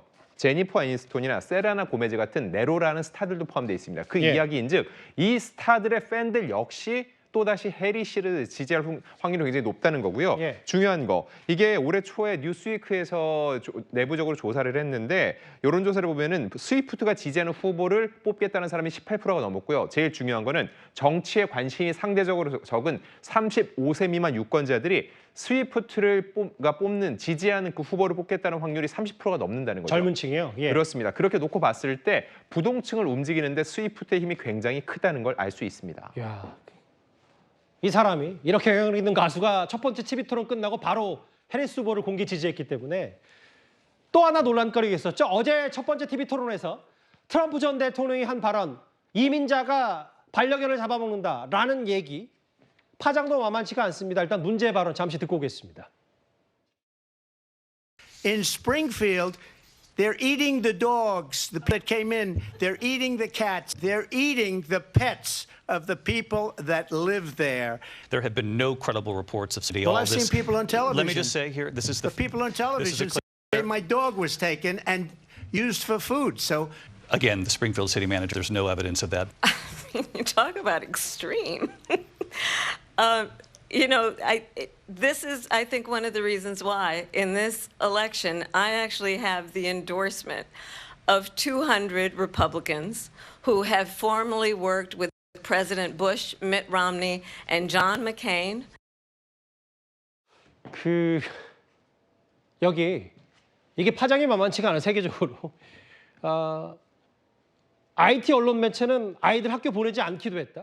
이 반려견과 고양이를 먹는다는 게 전반적으로 정치권에 미친 파장이 만만치가 않았던 것 같아요. 그렇습니다. 스프링필드 이 지역 인구가 5만 8천 명 정도 되는데요. 3년간 1만 5천 명의 IT 출신 이주민들이 유입을 했습니다. 이민자들이죠.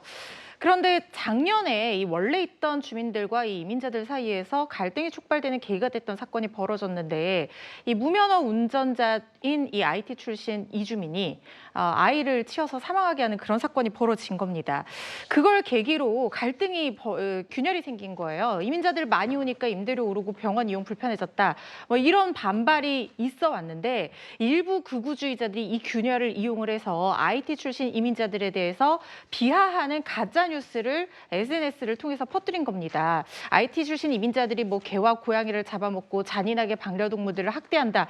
뭐 이런 허위 뉴스를 퍼뜨린 건데 이걸 트럼프 후보가 토론에서 해리스의 이민자 정책을 비판하는 과정에서 이걸 근거로 사용을 한 거예요. 그래서 이게 허위 뉴스를 퍼뜨린 부분에 대해서 굉장히 비난이 많았죠. 그런데 문제는 독일에서도 나섰습니다. 왜냐하면 이 토론에서 독일에 대해서 또 뭐라고 얘기를 했냐면 독일이 이 재생에너지 전환에 실패했다. 후회한다, 후회했다 이런 얘기를 한 거예요. 그러니까 독일에서 우리 50% 이상 에너지 정책 쓰고 있는데, 재생에너지 쓰고 있는데라고 하면서 예. 외무부 게시판에 공식적으로 성명을 굉장히 직설적으로 게시를 하면서 마지막에 어떻게 얘기를 했냐면요. 우리도 개와 고양이 안 먹는다 이렇게 해서 굉장히 직설적으로 비꼰 거예요. 다른 나라의 대통령 후보의 토론에 대해서 이렇게 개입을 하는 것이 상당히 이례적인데요. 트럼프 후보가 자신의 정제되지 않은 발언들 그리고 허위 뉴스를 얘기한다는 이미지가 더 씌워지면서 계속해서 수세에 몰리는 모양새입니다. 해리스 후보와 트럼프 후보 못지않게 이번 TV 토론에서 많은 주목을 받았던 가수 테일러 스위프트 얘기까지 집중해서 하나하나 살펴봤습니다.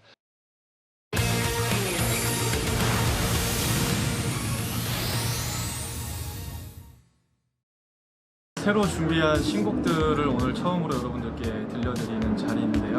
제가 쓴 곡이니만큼 빨리 들려드리고 싶고. 나 그대의 그 미소에 마음이 떨려 한순간 그대 때문에 여러분들께서 주신 이 트로피의 무게를 아는 가수가 되도록 제가 더 많이 노력하도록 하겠습니다. 국민 가수로 거듭나고 있는 가수 임영웅 씨가 작년에 콘서트를 하면서 뭐 임영웅 씨의 인기와는 또 임영웅 씨 자체와는 관계없이 안표 때문에 여러 말들이 좀 많았었는데요. 안지영 기자님. 아예 국민 권익위까지 나섰습니다. 자, 어떤 얘기를 했냐면요. 매크로 사용 관계없이 암표 판매 행위는 처벌해야 된다. 처벌하라고 권고를 한 겁니다. 예. 이게 무슨 얘기냐면요. 앞서서 이 암표 방지법이 이미 시행이 됐습니다. 그 내용이 뭐냐면 매크로로 구매한 이 티켓을 웃돈을 얹어서 부정하게 판매하다 걸릴 경우에 1년 이하의 징역 또는 1,000만 원 이하의 벌금에 처해지는데 매크로라는 거는 지정된 명령어를 반복하는 프로그램이면서 이 프로그램을 돌리면은 남들보다 쉽게 표를 구할 수 있다는 거죠. 이렇게 대량 매집 후에 여기에 웃돈을 줘서 팔았을 때 처벌하는 건데 중요한 건 이 사람은 현장에 적발을 해도 이 표를 매크로를 통해서 샀는지 안 했는지 확인이 어렵다는 거죠. 근데 확인이 안 되면 처벌을 못 합니다. 그렇기 때문에 매크로 상관없이 무조건 이렇게 산 표를 웃돈 얹어서 팔았을 때 이때는 처벌을 해야 된다고 권고를 한다는 겁니다. 이게 너무 과열양성이어서 그런 건데 임영웅 씨의 이 콘서트 티켓이 장당 평균적으로 14만에서 15만 원 정도 하는데 실제로 웃돈을 얹어서 약 500만 원 정도의 거래된 흔적을 확인을 했다는 거죠. 이런 일이 왕왕 벌어지고 있기 때문에 이걸 막기 위해서는 원천적으로 이런 식의 웃돈을 얹어 파는 사람들에 대한 처벌이 강화될 필요가 있다는 건데 임영웅 씨 10만 명을 모으는 지난 월드컵 상암 경기장 공연이 대기자만 50만 명이 넘었습니다. 이렇게 놓고 봤을 때 수요가 많기 때문에 결국 이 판매자 자체를 처벌하는 게 굉장히 중요하다는 거죠.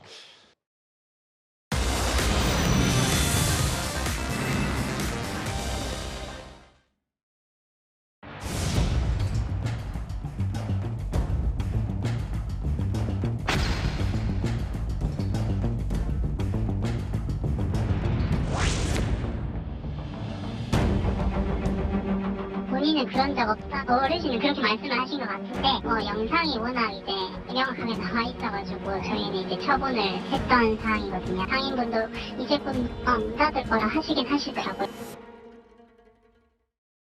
온라인에서 많이 회자가던 얘기였습니다. 대구의 한 시장 수산물 가게에서 얼음을 재사용하는 영상이 오늘 좀 온라인을 떠들썩하겠습니다. 최진봉 교수님. 뭐가 문제였고 지금은 어떻게 됐습니까? 그러니까 지금 현재 화면에 우리가 봤습니다만 남이 먹다 버린 그런 음료병이 있지 않겠습니까? 음료수에 얼음이 남아있는데 그 얼음들을 물만 버리고 또 음료만 버리고 얼음들을 모아서 생선 판매하는 생선 위에 그 얼음을 뿌려놓은 겁니다. 대단히 비위생적이죠. 그리고 지금 보면 하수구에다 버리는 장면도 나오는데요. 하수구에 버리면서 거기에 모아져 있는 물은 나가고 얼음이 나와 있는 그 남은 얼음들을 가져다가 본인이 파는 생선에 또 부은 겁니다. 대단히 부적절하고 이게 4, 5월 정도에 촬영된 영상이라고 알려지고 있는데 제보한 영상의 제보자는 이걸 제보하고 나서 이제 대구 중구청이 관할 구청인데요. 그곳에서 직접 가서 과태료 100만 원을 부과를 했고요.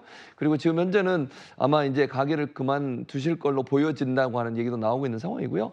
상인회에서는 여러분께 진심으로 사과드린다고 하는 현수막을 직접 걸어서 혹시나 이것이 다른 상가에까지 영향을 미치는 것을 차단하려는 노력을 하고 있는 상황입니다. 사과 현수막까지 걸었는데요. 이게 파장이 만만치가 않았기 때문에 이야기의 흐름 10위까지 하나하나 만나봤습니다. 목요일 뉴스 탑10 준비한 소식은 여기까지입니다. 곧바로 뉴스웨이도 이어지니까요. 많은 시청 바랍니다. 여러분 고맙습니다.